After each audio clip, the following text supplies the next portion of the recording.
Harriot Stanton Blatch. Harriet Eaton Blatch, born on January 20, 1856, died on November 20, 1940, was an American writer and suffragist. She was the daughter of pioneering women's rights activist Elizabeth Cady Stanton. Harriet Eaton Stanton was born, the sixth of 7 children, in Seneca Falls, New York, to social activist Elizabeth Cady Stanton and Henry Brewster Stanton. She attended Vassar College, where she graduated with a degree in mathematics in 1878.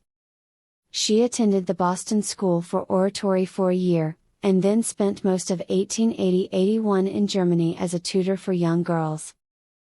On her return voyage to the United States, she met English businessman William Henry Blatch Jr., known as Harry Blatch.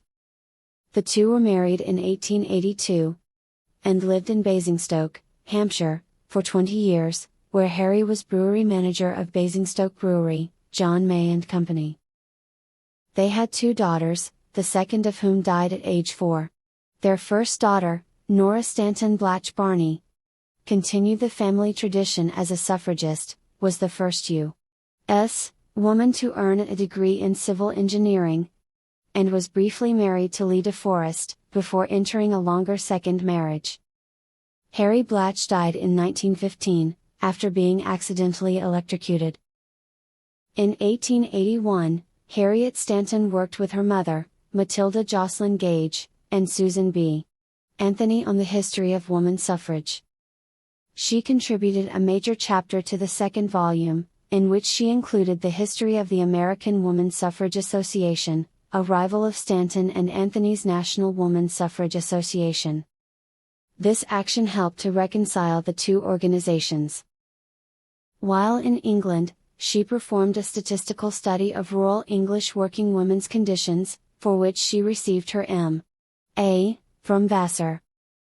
In the 1901 census, Blatch is recorded as a visitor in Haslemere, Surrey, in a house which formed part of the Haslemere Peasant Arts Movement, a group which promoted the teaching of handicraft to rural women and girls.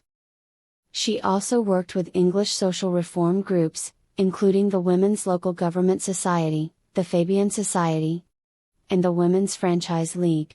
In the Women's Franchise League, she developed organizing techniques that she would later use in America. Suffrage campaigns. On returning to the United States in 1902, Blatch sought to reinvigorate the American women's suffrage movement, which had stagnated. She initially joined the leadership of the Women's Trade Union League.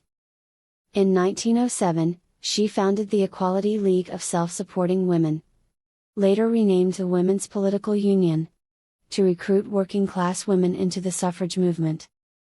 The core membership of the league comprised 20,000 factory, laundry, and garment workers from the Lower East Side of New York City. The organization successfully lobbied for an equal pay resolution for New York teachers. Through this group, Blatch organized and led the 1910 New York Suffrage Parade. Blatch succeeded in mobilizing many working-class women, even as she continued to collaborate with prominent society women. She could organize militant street protests while still working expertly in backroom politics to neutralize the opposition of Tammany Hall politicians who feared the women would vote for prohibition.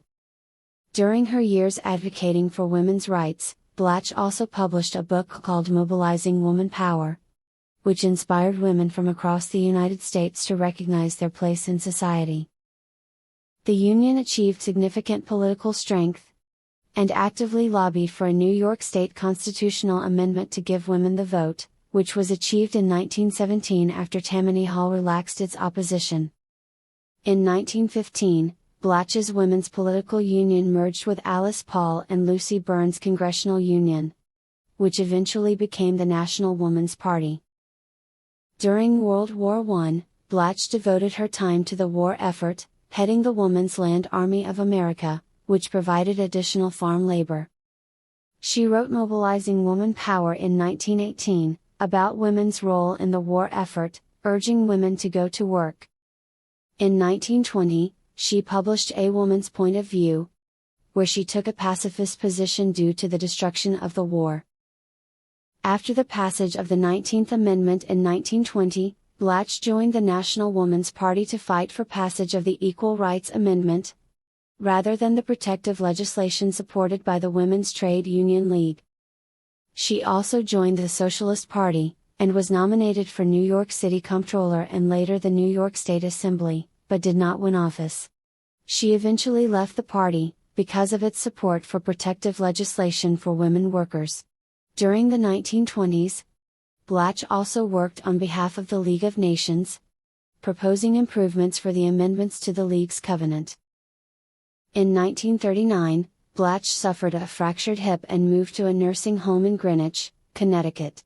Her memoir, Challenging Years, was published in 1940, and she died the week before Thanksgiving that same year in Greenwich.